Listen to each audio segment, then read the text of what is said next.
Avant les business plans, avant les chiffres, il y a un moment, un déclic. Une idée qui s'impose et qui ne vous lâche plus.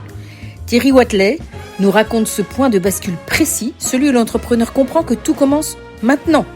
C'est un matin blafard. Le jour vient à peine de se lever sur Paris, Jean-Louis atterrit, il rentre de Las Vegas où il vient de passer une semaine avec son mentor. Il est en route vers son bureau, il se sent oppressé, angoissé. Il roule vers l'entreprise familiale pourtant. Et là, il salue ses parents qui dirigent l'entreprise. Il s'assied à son bureau, il allume son ordinateur, et puis il referme tout. Il est pâle, il se lève, il va voir ses parents et lance « Je pars ». C'est définitif. C'est ce jour-là où Jean-Louis est vraiment devenu entrepreneur. Car jusque-là, il avait grandi dans l'entreprise de ses parents. Des ensembliers décorateurs, comme on disait autrefois. Ils font de l'aménagement intérieur haut de gamme, les ateliers sont en région parisienne, et Jean-Louis, le fils, est le directeur commercial, il apporte 80% des affaires. Mais il sent que le système est à bout de souffle. Les ateliers en région parisienne sont hors de prix, il faut changer de modèle. La première génération n'y tient pas.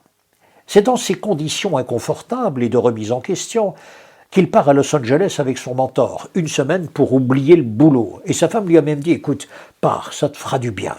Il y a une telle évidence quand il revient des Amériques que sa décision est immédiate. Quand il rentre chez lui, dans l'heure, il dépose les statuts de son entreprise, il appelle un ami marchand de biens. « Dis donc, j'ai besoin de bureau, je viens de monter mon affaire. » Écoute, je te donne le 2e et le 3e étage de l'immeuble que tu connais. J'ai pas d'argent. Tu me régleras tout cela plus tard, quand tu pourras. Jean-Louis sait parfaitement ce qu'il veut. Des sous-traitants haut de gamme établis dans les Vosges.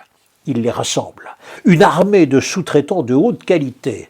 Et à ses côtés, 2 salariés seulement, une assistante et un architecte. Tous les autres sont des fournisseurs, des tapissiers, des transporteurs, des installateurs.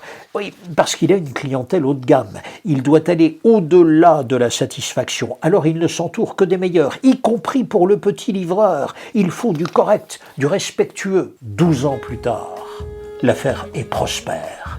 Et celle de ses parents a fermé 1 an après son départ.